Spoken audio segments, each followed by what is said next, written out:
Hello everyone, welcome to Naik GS classes. आज की इस क्लास में हम सिंधु घाटी सभ्यता के बारे में पढ़ेंगे। सिंधु घाटी सभ्यता जिसे हम कांस्य युगीन सभ्यता, हड़प्पा सभ्यता, सिंधु सभ्यता और विभिन्न प्रकार इन नामों से हम जानते हैं इनको। ठीक है, सिंधु सभ्यता को तो शुरुआत कैसे होती है इसके नामकरण की, मतलब अस्तित्व में कैसे आया, कब आया?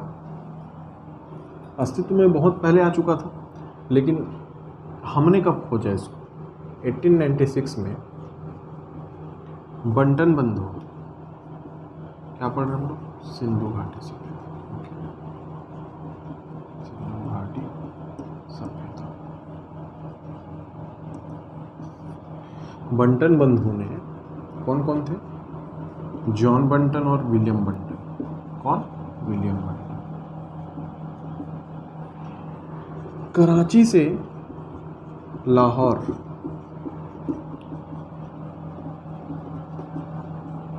रेल लाइन बिछाई जा रही थी, इसके लिए कर रहे थे खुदाई। इस खुदाई के दौरान ही मिल गई ये नगर।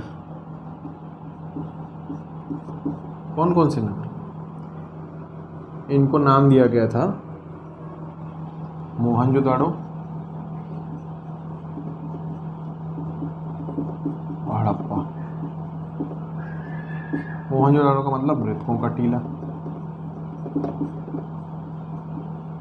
ठीक है। अब सिंधु घाटी सभ्यता के सिंधु नदी के किनारे ये नगर मिले थे, तो इनको सिंधु घाटी सभ्यता बोल दिया गया था। ठीक है। धीरे धीरे खुदाई का जो दायरा है, अनुसंधान का जो दायरा है, उसको बढ़ाया गया। ठीक। फिर एक गैर भौगोलिक शब्दों को प्रयोग किया गया। अब चूंकि इस सभ्यता में सबसे पहले हड़प्पा को ही खोजा गया था, इसलिए इसका नाम दे दिया गया हड़प्पा सभ्यता। क्या? हड़प्पा सभ्यता। ओके, इस प्रकार से इसका नामकरण हुआ है। अब हम बात करते हैं इसके कार्यकाल की। तो कार्बन 14 डेटिंग जो सिस्टम है, उसके हिसाब से इसका जो कार्यकाल है वो है 2500 से 1750 ईसा पूर्व का। ओके, 2500 से 1750 ईसा पूर्व का इसका कालखंड है। अब हम देखते हैं इसके भौगोलिक विस्तार के बारे में। इसके बारे में देखेंगे भौगोलिक विस्तार। सबसे पहले हम देखते हैं इसके भौगोलिक विस्तार में नॉर्थ, साउथ, ईस्ट और वेस्ट। इधर है आपका मांडा नॉर्थ में, साउथ में है दैमाबाद, कहाँ? महाराष्ट्र में। आलमगीरपुर, कहाँ? यूपी में। सुतका गेंडोर, कहाँ? बलूचिस्तान में। ठीक है। तो एक प्रकार से देखें तो ये त्रिभुजाकार में फैला हुआ था। लगभग 12,99,600 स्क्वायर किलोमीटर क्षेत्र में फैला हुआ था। 12,99,600 स्क्वायर किलोमीटर में तो त्रिभुजाकार क्षेत्र में फैला हुआ था। और हम इसकी सभ्यताओं के बारे में बात करें और इनके नगरों के बारे में बात करें, तो इसमें आपका जो सबसे बड़ा नगर था, ओवरऑल देखें तो सबसे बड़ा जो नगर था इनका जो है वो मोहनजोदाड़ो था। मोहनजोदाड़ो।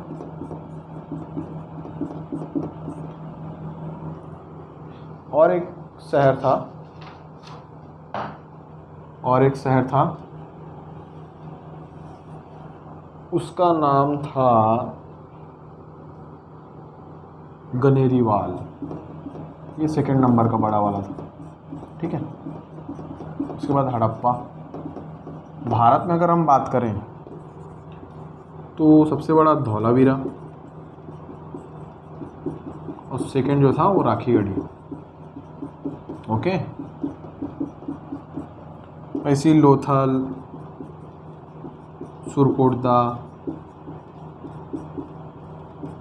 ये बंदरगाह नगर थे। क्या नगर थे? बंदरगाह नगर। ठीक है। धौलावीरा सबसे बड़ा नगर था भारत में। तो इस प्रकार हम ये सब इनके भौगोलिक विस्तारों के बारे में देखते हैं। इन नगरों के बारे में विस्तार से हम आगे पढ़ेंगे। ओके। अब हम बात करते हैं जनजीवन की। कैसा सदृश्य था उस समय सामाजिक जीवन में, धार्मिक स्थिति कैसी थी, राजनीतिक स्थिति कैसी थी, सामाजिक जीवन कैसा था, आर्थिक स्थिति कैसी थी। तो सबसे पहले हम देखते हैं सामाजिक स्थिति के बारे में। सामाजिक स्थिति के बारे में देखते हैं, है ना। सामाजिक स्थिति के बारे में देखते हैं, कैसा था समाज, जो समाज था वो कैसा था। अब हम जानते हैं कि सिंधु घाटी सभ्यता की जो लिपि है उसको पढ़ा नहीं जा सकता है। अब पढ़ा नहीं जा सकता, इसका कोई पुख्ता प्रमाण नहीं कैसा समाज था। फिर भी वहाँ के जो अवशेष मिले हैं, नगर नियोजन था, उसको हम जब देखते हैं तो कुछ इस तरह का नगर नियोजन, कहने का मतलब कुछ जो शहर के जो भाग था वो ऊपर की तरफ बना हुआ था, जो मतलब निर्माण हुए थे ऊपर की तरफ थे, कुछ निर्माण जो रहने वाले थे नीचे की ओर हुए थे। इसका मतलब समाज उच्च वर्ग और निम्न वर्ग इसमें विभक्त था। इसके अलावा समाज में कृषक थे, पशुपालक थे, जो मजदूर थे, लिपिक थे, शिल्पकार थे आदि बहुत सारे वर्ग के लोग थे। इनको भी विभिन्न भिन्न वर्गों में बांटा गया था। इस प्रकार से समाज में वर्ग में बटा हुआ था। ठीक है, इन सब के बीच एक सामंजस्य था, सह अस्तित्व था, एक दूसरे पर निर्भर थे। सबका अपना अपना काम का महत्व था। किसी को उसके काम के कारण दोयम दर्जे का नहीं माना जाता था। सबका अपना अपना एक स्तर था। ठीक है, सबका एक सह अस्तित्व जीवन था। वो अब इसी सह अस्तित्व के साथ, सामंजस्य के साथ एक सभ्यता का निर्माण करते थे। ये ऐसी एक सभ्यता जो दूसरों से अलग थी, यही इसकी विशेषता थी, जिसके कारण यह दूसरी सभ्यताओं से, समकालीन सभ्यता, मेसोपोटामिया की सभ्यता, मिस्र की सभ्यता से इसको अलग करती थी, उत्कृष्ट बनाती थी। ठीक है, तो उत्कृष्ट बनाती थी। समाज में जो है विवाह जैसी कोई प्रथा नहीं थी, ऐसा कोई साक्ष्य नहीं मिला। मतलब विवाह जैसी कोई प्रथा नहीं थी, कोई भी साक्ष्य नहीं मिला विवाह के संबंध में। अंत्येष्टि जो अंतिम संस्कार होता है उसके संबंध में ये था कि 3 प्रकार की चीज़ें होती थी। पहला तो ये कि संपूर्ण समाधान, मतलब शव को नीचे ज़मीन के दफना दिया जाता था। दूसरा क्या होता था कि आधा जो पशु पक्षी खा जाते थे, उसके पश्चात जो अवशेष बचते थे उसको ज़मीन के नीचे गाड़ देते थे, मतलब दफना दिया जाता था। और तीसरा ये कि शव को पूर्ण रूप से जला दिया जाता था, जो राख होती थी उसको ज़मीन के अंदर, अल्टीमेटली ज़मीन के अंदर दफनाया ही जाता था। ठीक है, अगर हम सिंधु घाटी सभ्यता में लोगों के बारे में, अधिकांश जो जनसंख्या थी भूमध्य सागरीय थी। ठीक है, उसके बाद समाज जो था मातृसत्तात्मक था। समाज जो है मातृसत्तात्मक था, मातृसत्तात्मक। ठीक है, मातृसत्तात्मक समाज था। समाज में महिलाओं को आदर सम्मान प्राप्त था, पूजनीय थी महिलाएं। ठीक है, इस प्रकार मातृसत्तात्मक मतलब समाज था। इसके अलावा जो एक प्रकार से समाज जो था एक सभ्य समाज था। ठीक है, अब हम सामाजिक स्थिति के बाद जो बात करेंगे वो है इसकी धार्मिक स्थिति की, कि धार्मिक स्थिति कैसी थी उस समय की। धार्मिक स्थिति के बारे में बात करेंगे। ठीक है, धार्मिक स्थिति कैसी थी। जब हम सिंधु घाटी सभ्यता के बारे में, धर्म के बारे में बात करते हैं तो हम उसके अवशेषों को लेते हैं, कुछ स्मारकों को लेते हैं, उस खुदाई में प्राप्त बहुत सारी चीज़ों को लेते हैं, उसी आधार पर अनुमान लगाते हैं। विभिन्न इतिहासकारों, पुरातत्व शास्त्रियों ने ही अपने अपने मत दिए हैं इस संबंध में कि जो सिंधु घाटी समय की जो धार्मिक स्थिति थी वो थी ये मूर्ति पूजा करते थे। बहुत सारे मूर्ति के अवशेष मिले हैं, ये मूर्ति पूजा करते थे। तो मूर्ति पूजा के साथ, अब मूर्ति है तो मंदिर होना चाहिए, लेकिन मंदिरों के कोई अवशेष नहीं मिले हैं। मंदिरों के कोई अवशेष प्राप्त नहीं हुए। ठीक है, मूर्ति पूजा तो करते थे लेकिन मंदिरों के कोई अवशेष प्राप्त नहीं हुए। प्रकृति के पुजारी थे, बहुदेववाद थे। ठीक। प्रकृति के पुजारी, मूर्ति पूजा, ये सूर्य भगवान की उपासना करते थे। ठीक है। चक्र मिले हैं, स्वास्तिक चिन्ह मिला है, इस आधार पर पता लगाया गया है। पुनर्जन्म में विश्वास करते थे। किसमें? पुनर्जन्म में। क्योंकि जो 100 दफनाए गए थे उनके साथ में बर्तन, आभूषण, चांदी के आभूषण, विभिन्न प्रकार की उनकी दैनिक चीज़ें, उपयोग की चीज़ें जो उस समय हुआ करती थी, 100 के साथ जो दफनाए गए 100 के था उनके साथ अवशेष प्राप्त हुए। ठीक है, उनके अवशेष मिले। इसके अलावा पशुपतिनाथ की मूर्ति मिली है। उसमें क्या है भाई? पशुपतिनाथ की मूर्ति में, पशुपतिनाथ की जो मूर्ति मिली है उसमें है ये एक ध्यान मुद्रा में बैठा हुआ एक व्यक्ति है जिसके 3 मुख हैं, उसके 3 सिंग लगे हुए हैं। ठीक है, 3 सिंग लगे हुए हैं। अब जो 3 सिंग लगे हैं, अब एक तरफ उसके भैंस है और गेंडा है, तो दूसरी ओर हाथी है, हिरण है, व्याघ्र है। ये पशुपतिनाथ भगवान आदिशिव के ही रूप हैं जिसकी पूजा करते थे। जो धार्मिक स्थिति थी, मातृदेवी और पृथ्वी देवी की ये पूजा करते थे। समाज में महिलाओं का मान सम्मान क्यों होता था, इससे पता चलता है कि ये देवियों की अत्यधिक पूजा करते थे। खुदाई के दौरान अत्यधिक मात्रा में नारियों से संबंधित मूर्तियां प्राप्त हुई हैं। ठीक है। समाज में जादू, टोना, भूत, प्रेत, तंत्र मंत्र ये आदि की मान्यताएं थी। क्यों? क्योंकि खुदाई में ताबीज मिला है, बहुत सारे ताबीज मिले। ठीक है। पीपल की पूजा करते थे, बिना कुबड़ वाले सांड की पूजा करते थे। पीपल की पूजा हम आज भी करते हैं। हो सकता है इन सब चीज़ों का प्रभाव हमारे हिंदू धर्म में पड़ा है। ठीक है, इन सब चीज़ों का प्रभाव निश्चित तौर पर हमारे हिंदू धर्म में कहीं ना कहीं पड़ा है। ठीक है, तो इस प्रकार की धार्मिक स्थिति थी। अब हम बात करेंगे कि राजनीतिक स्थिति कैसी थी, किस प्रकार की राजनीतिक स्थिति थी। राजनीतिक स्थिति कैसी थी?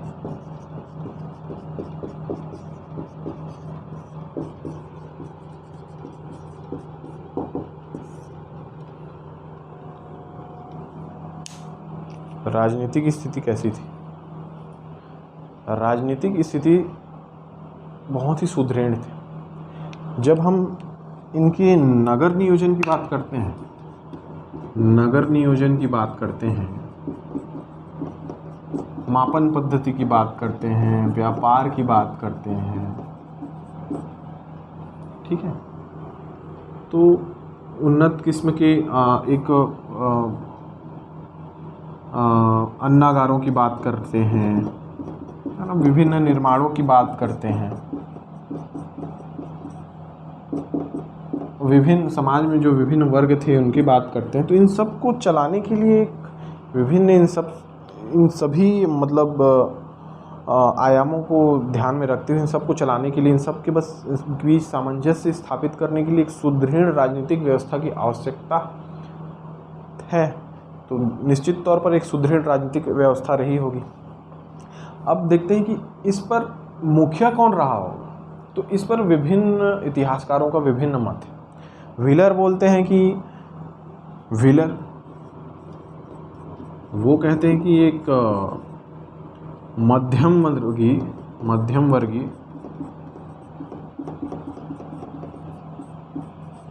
प्रजातंत्रात्मक शासन था।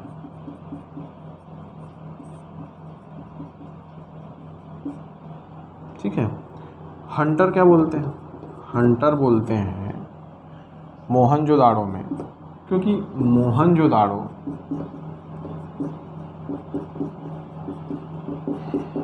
और हड़प्पा ये 2 प्रशासनिक केंद्र थे उस समय, 2 प्रशासनिक केंद्र थे। ठीक है, तो मोहनजोदाड़ो में, हंटर बोलते हैं मोहनजोदाड़ो में जनतंत्रात्मक शासन थी राजतंत्रात्मक शासन की जगह में। ठीक है। स्टुअर्ट क्या बोलते हैं? स्टुअर्ट बोलते हैं कि समाज में जो था पुरोहितों का शासन था, पुरोहितों का शासन था।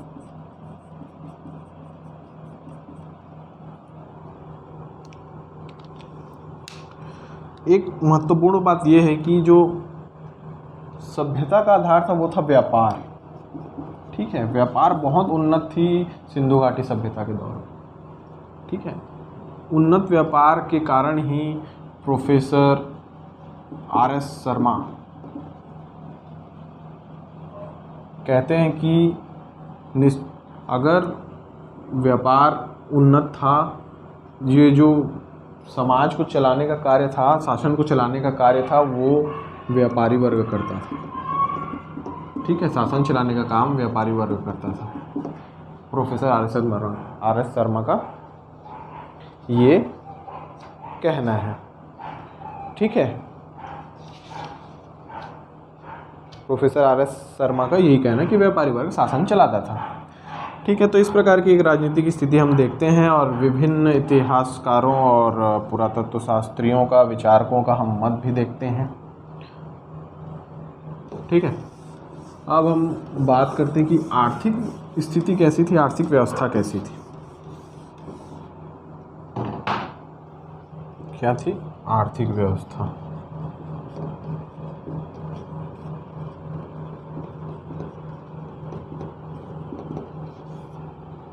आर्थिक व्यवस्था कैसी थी भाई? आर्थिक व्यवस्था कैसी थी? अब लिपि तो पढ़ी नहीं गई है, लेकिन जो बेलनाकार मुहर, ऐसा कोई धातु का मुहर यूज नहीं होता था।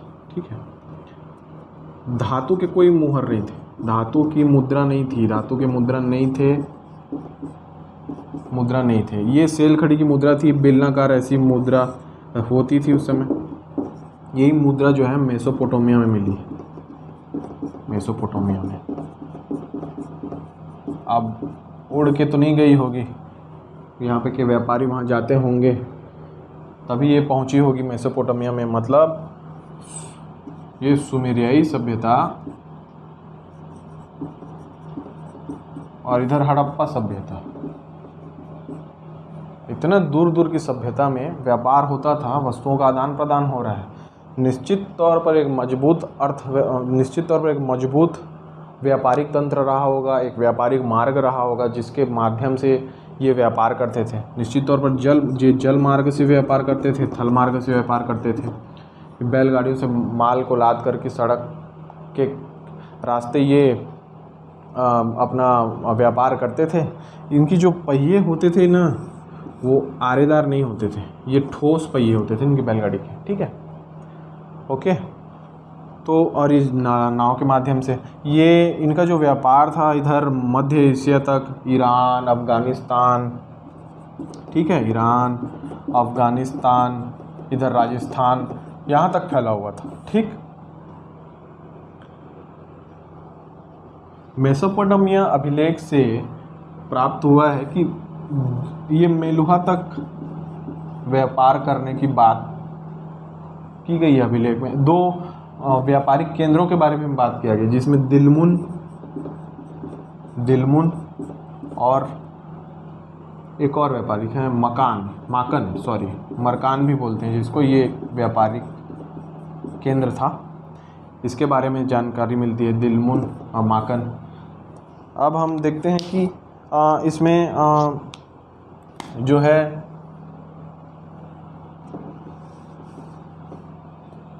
दजला फरात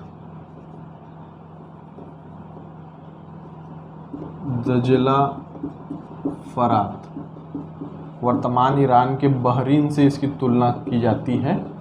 तो दजला फरात तक व्यापार होता था। ठीक है, दजला फरात तक व्यापार होता था। सिंधु नदी का जो मार्ग है बार बार परिवर्तित होता था, इस कारण से इसमें व्यापार करने में थोड़ी दिक्कत होती थी, फिर भी ये व्यापार करते थे दजला फरात तक। इस प्रकार एक मजबूत व्यापारिक तंत्र था। धातु की मुद्रा नहीं थी, वस्तु विनिमय प्रणाली अस्तित्व में थी। लोग वस्तुओं को देते थे, जैसे गेहूं के बदले में कोई चावल खरीद रहा है तो दूसरी चीज़ें भी खरीदते थे। तो एक वस्तु विनिमय प्रणाली अस्तित्व में थी, एक मजबूत व्यापारिक तंत्र था। तो इस प्रकार से आर्थिक स्थिति बहुत सुदृढ़ थी। अब हम बात करते हैं सिंधु घाटी जो सभ्यता में कृषि कैसा था, पशुपालन की स्थिति कैसी थी। ठीक है, कृषि के बारे में हम देखते हैं। कृषि में देखते हैं चावल की खेती होती थी। चावल के बारे में हमें जानकारी मिलती है गुजरात से। ठीक है, धान की भूसी,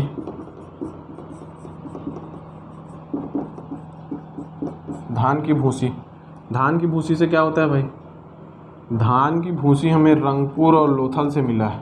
यहाँ रंगपुर और लोथल से किया धान की भूसी का उत्पादन। और क्या, कपास उगाने का श्रेय सबसे पहले जाता है किसको, सिंधु सभ्यता के लोगों को। इसलिए आज भी इसे यूनान में सिंडन कह कर पुकारते हैं। बहुत इम्पोर्टेंट है ये। ठीक है, कपास उगाने का श्रेय सिंधु सभ्यता के लोग, सबसे पहले इन्हीं लोगों ने उगाया था। इसके अलावा कालीबंगा में जूते हुए खेत मिले हैं। ठीक है, जूते हुए खेत। वर्तमान कालीबंगा जो राजस्थान में स्थित है, वर्तमान का जो वातावरण परिदृश्य पर्यावरण देखेंगे तो हम खेती के लायक तो नहीं है। तात्कालीन परिस्थितियां जरूर खेती के लायक रही होंगी, उर्वर भूमि रही होगी, तब तो वहाँ जूते हुए खेतों के निशान मिले हैं हमको। ठीक है, तो ये सब चीज़ें कृषि में थी। अब पशुपालन की स्थिति देखते हैं। पशुपालन में क्या स्थिति थी, पशुपालन की स्थिति क्या थी, पशुपालन की स्थिति क्या थी। घोड़ा नहीं, घोड़े के बारे में नहीं जानते थे। ऊँट भी बहुत कम जानते थे। गाय के बारे में जानते थे, बैल के बारे में जानते थे, बकरी के बारे में जानते थे, हाथी के बारे में जानते थे, हाथी पालते थे। ठीक है, और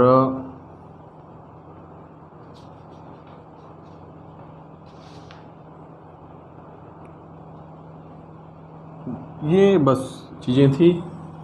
विशाल अन्नागार मिले हैं मोहनजोदाड़ो, और आप मोहनजोदाड़ो में विशाल अन्नागार मिला है। ठीक है, अन्नागार में कोठार मिले हैं जहाँ पर धान रखते थे। मतलब एक उन्नत कृषि व्यवस्था थी। तब तो उपज भी होती थी, और उपज का खपत के अलावा वो उसका व्यापार भी करते होंगे। तब तो उसके लिए कोठार बनाया गया था, अन्नागार बनाया गया था। ठीक है, उसको संग्रहण करके रखते थे कृषि में। तो इस प्रकार से हमने विभिन्न आयामों में पढ़ा, विभिन्न समाज में विभिन्न चीज़ों के बारे में पढ़ा। सामाजिक स्थिति, आर्थिक स्थिति और धार्मिक स्थिति, राजनीतिक स्थिति, पशुपालन कैसा रहा, कृषि कैसा था, इन सब के बारे में आज की इस क्लास में पढ़ाई की। और आगे क्लास में इसके और चीज़ों के बारे में हम डिटेल से जानेंगे। तो आई होप आप लोगों को चीज़ें समझ में आई होंगी, आपके लिए हेल्पफुल रही होंगी। Thank you.